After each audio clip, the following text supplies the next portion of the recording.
Hey everybody, it's another Tuesday and another thing to talk about involving kind of gaming. The people I talk to in gaming circles are upset about this. Just so everybody knows, the wildfire smoke has gotten really bad here in Canada again.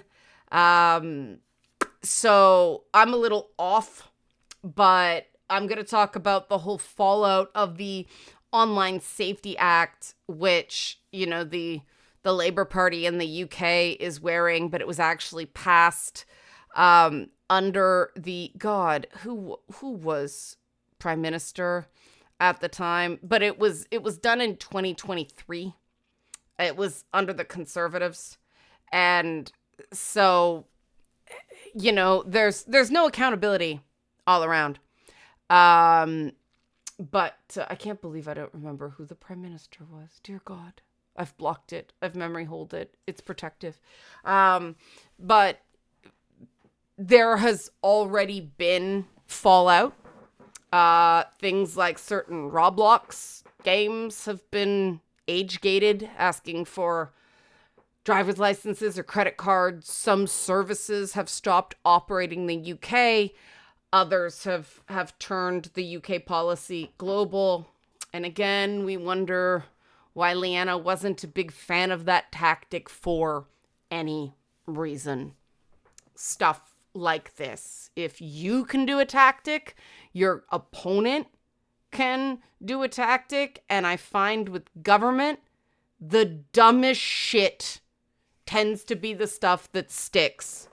Because government is based on compromise, meaning the bills, especially regarding online privacy and whatnot, they tend to make no one happy because it was just the shit that they could get past.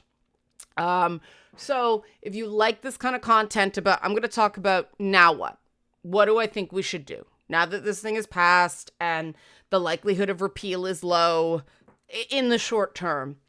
What do we do now? Strap in. Help support this channel. Become a monthly patron. Patreon.com/LeannaK. Or buy a one-time Leanna Care session for someone who can use it but can't afford it. Coffee.com/LeannaK. And like and subscribe to this channel. That's a great way to support me with no monies. But money's good. So these things tend to be long games. Ironically, I was refreshing my memory on the Hays Code that was, the voluntary censorship code in films for, it came in the 30s. It was repealed in the late 60s, and it was whack shit by today's standards. You couldn't say the words God, Lord, Jesus Christ, unless it's in proper religious connotation. Couldn't say hell, right? Obviously no nudity, no drugs, no sexual perversion, but you couldn't show white slavery. Black slavery was fine. You couldn't show interracial couples. You couldn't talk about venereal diseases or sexual health, what they called sex hygiene at the time. You couldn't show childbirth, even in silhouette. So the Fantastic Four movie, as nostalgic as it looks, nope, in that actual period of history, you couldn't show a woman giving birth. Nope. Ridicule of the clergy, children's sex organs, willful offense to any nation, race, or creed.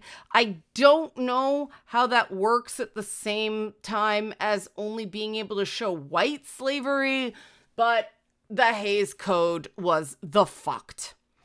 And it's good to look back in history with this stuff because it shows that the stupid has happened before, the stupid will happen again. Eventually, I do believe the arc of history, points toward justice. I butchered that paraphrase of Dr. Martin Luther King Jr. And what we do is relatively unsatisfying, but it's really the only thing we can do You know, if something asks you to provide government ID and you don't need to do it, and you can just turn down the service, do it. I've done it. Numerous things. I don't play live service games. You know, I break the rule for World of Warcraft to play with friends occasionally, full disclosure. But the big one for me was that E3, you know, the video game trade show, would make you upload your driver's license, things like passports, etc., to prove your identity, especially if you were not a US citizen. You had to upload these things on the internet, and I just complained every year, asking them, what are your data policies? Will this be destroyed when you confirm verification? How will it be destroyed? When will it be destroyed precisely? Is it after the trade show itself, or is it, you know, upon verifying my identity, so on and so forth? They could not stand it. I wonder if that's why I got rejected a few years. But I had to do it for my job, and that sucks. Obviously, if you have a choice between using a credit card for verification and using a government ID for verification, use the credit card, because that can be canceled and you can get a new number. It's the easiest thing to fix if it's somehow breached. It's happened to me with my bloody debit cards more times than I can count. So that's one thing to cut down on your risk. And I mean, the other thing is that some pretty major sites, I mean, up here, Equifax got breached.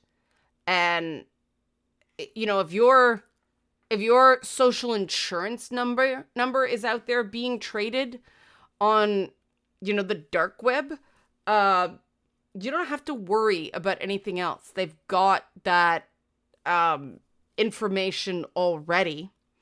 And apparently the credit monitoring is often garbage, which, no surprise, I've had my run-ins there myself.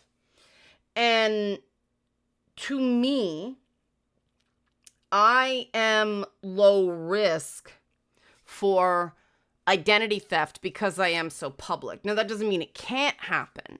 Most people will just, you know, identity thieves will go after somebody who isn't quite as recognizable. Some would say notorious. And so the less anonymity you rely on online, the better. Now, I am not saying don't use it if you're not comfortable with it. But the more of a known commodity you are, the harder it is to, you know, create deep fakes or do all this stuff. And, you know, it's something we're all going to have to sort of contend with. And, you know, a lot of the rules that we have on my Discord server that are the least popular are precisely about online safety. You know, label your links, describe what you're linking to and or why.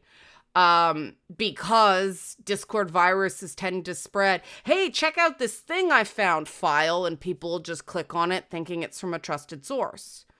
And they're doing it to try to, you know, get those Nitro customers who's, you know, are paying for Discord among just, you know, causing general havoc. Little things like, hey, make it clear that this is a person writing it, do it in your voice. It's not something that would be easily duplicated. People may find it frustrating or annoying, but it's safe. And no joke, people hate that rule so much that I had somebody tell me that I was biased against people with autism for that rule. Strangely, the very, very autistic people, the minute I tell them why I do it, they have no problem following the rule. They forget sometimes, but they understand the purpose of the rule, right? People get shitty on both sides of this thing. I do expect that some of it will be clawed back or be adapted after the first, I hate to say this is dark, but it's what I believe, after the first breach, major breach, where people's information is compromised.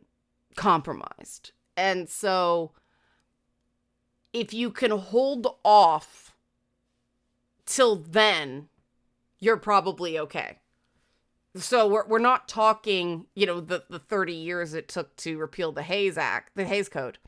My God, I've been reading about the Hayes Code and the Hatch Act at this, too many H's. But the clock's ticking on this. So if you can stay off this stuff until then, great. Don't worry about the AI age gating for now.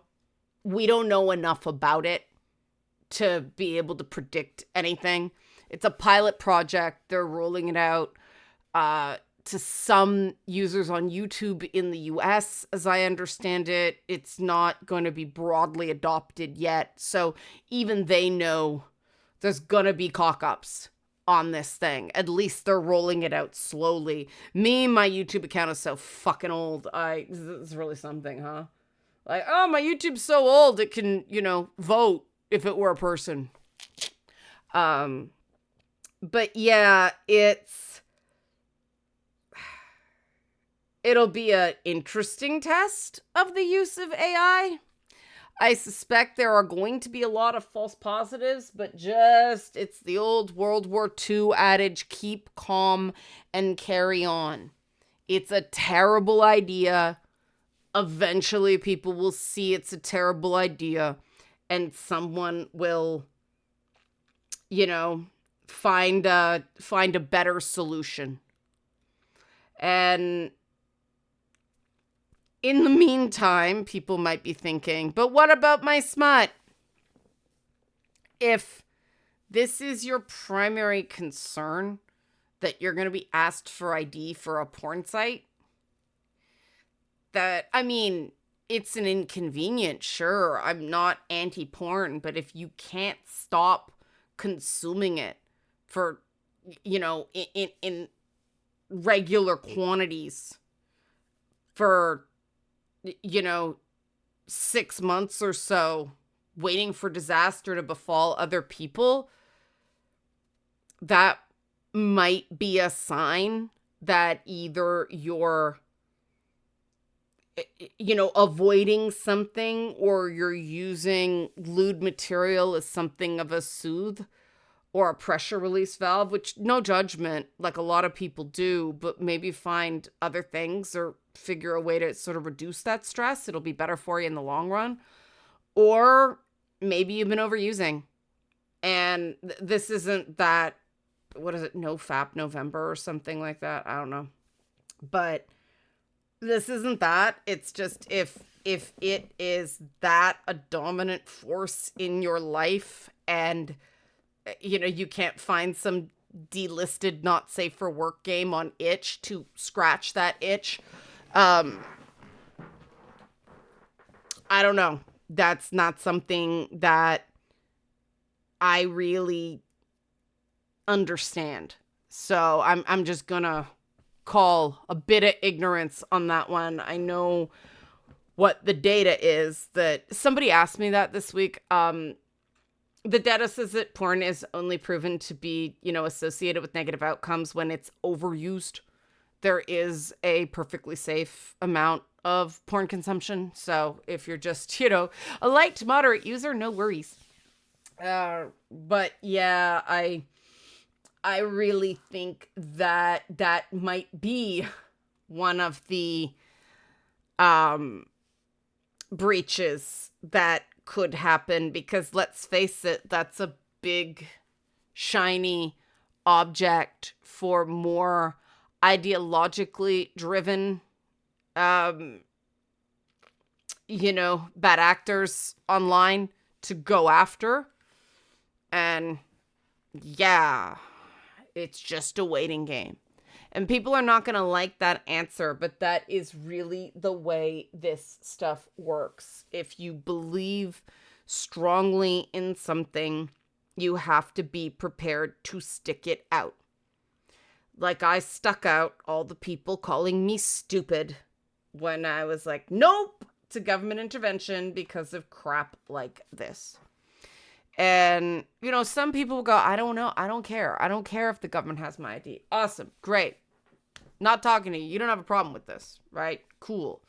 There are certain countries where I believe Spain requires your fingerprints to be on file if you want to get government services. I know my fingerprints are in the system somewhere from back when I had a U.S. Work visa, because they fingerprinted you every time you crossed the border. So that's on file somewhere in the U.S. So great. And I mean, any system is capable of being breached. And I've been saying this for a while. We just have to figure out what to do about knowing a whole lot more about each other. And quite frankly, I do not give a shit what kind of porn someone watches. I just don't. It says nothing about them in real life. You know, I'm kind of curious about people's kinks just because I find that stuff fascinating. There are a whole lot of people out there who are way more interesting than me in that way. So it's like, oh, neat. Okay, cool. I learned something new about people and humanity. That's a thing. Okay, awesome. But like, really, other than that, I don't care. I have no moral judgment about it. If stuff leaked, I probably would not look. I don't look at game leaks out of principle. Even games I'm not going to play, it's like it wasn't supposed to be out there, not looking. You know, when endings get spoiled to shows, I don't look. Sometimes my Google Alerts fucks that up for me, but I'm trying to retrain that to not have quite so much sci-fi and comic book content, because those tend to be the worst offenders, which kind of sucks, because, you know, I like reading about that stuff. But anyway, hopefully, like, research I'm doing on other things, like the Hays Code, might change my search. And then I get a lot of mental health content just because of research. But this stuff isn't fun. And it does mean sacrificing some stuff. And it's okay if there are some things that you just can't part with, minimize your risk instead of eliminating it. I don't think it's possible to be online now and have zero identity theft risk. I think even if you're not online, the government has your data somewhere. So what I think the real concern about this stuff is being on something that's, you know, not popular or not considered moral to the fringes, and it leaking to embarrass people. I think that's really the main concern here. Kind of like what happened with T, that app about, you know, women complaining about men they dated. And in case anyone's interested, I don't really know how I feel about those apps. I suspect that if there was one where men rated women they dated, it would be received very, very differently. But, you know, free market.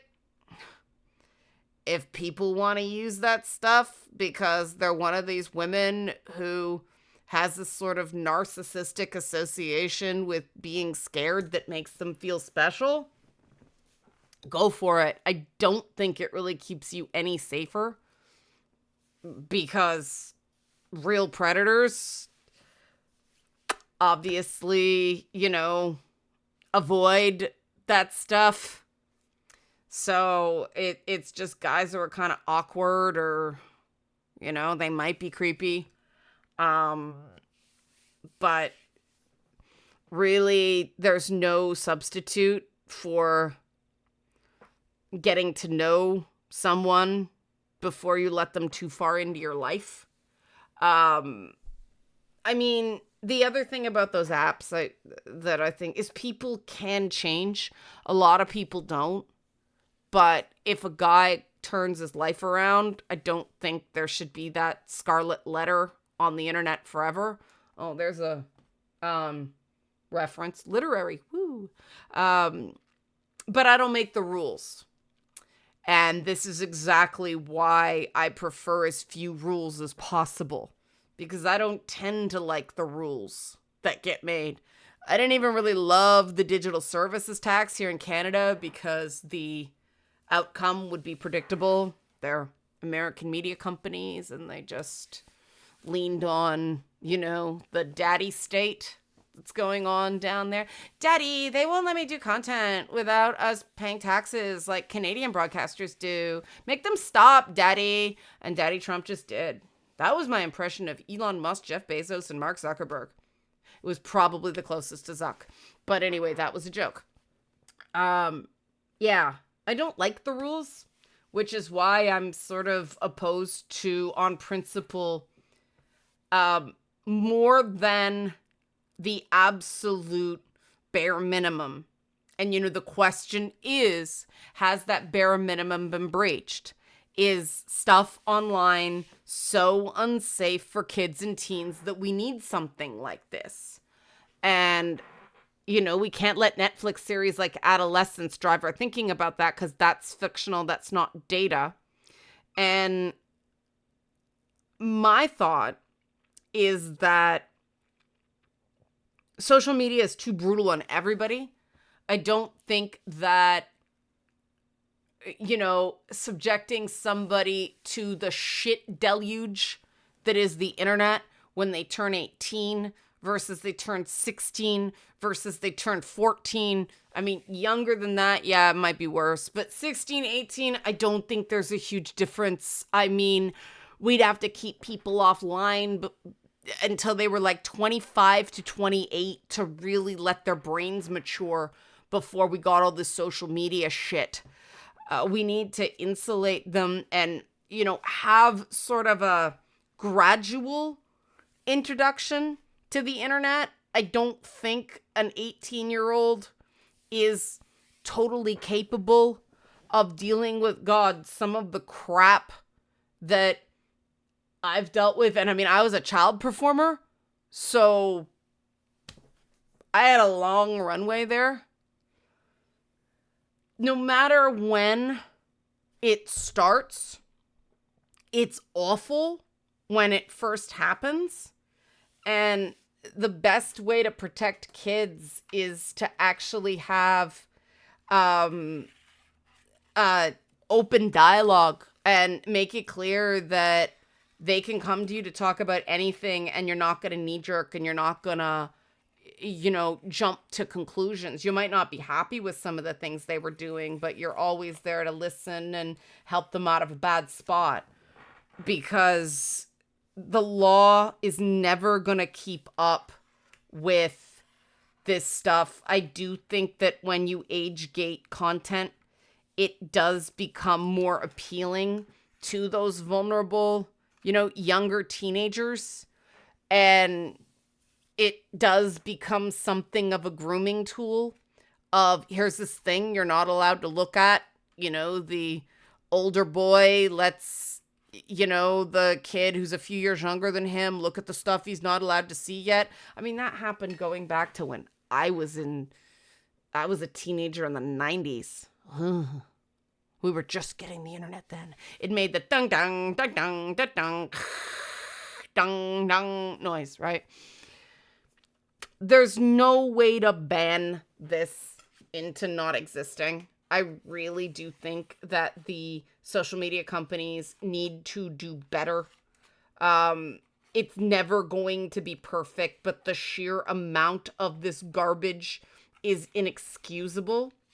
But if you make something taboo, it's like catnip for a teenager. It's a teenager attractant.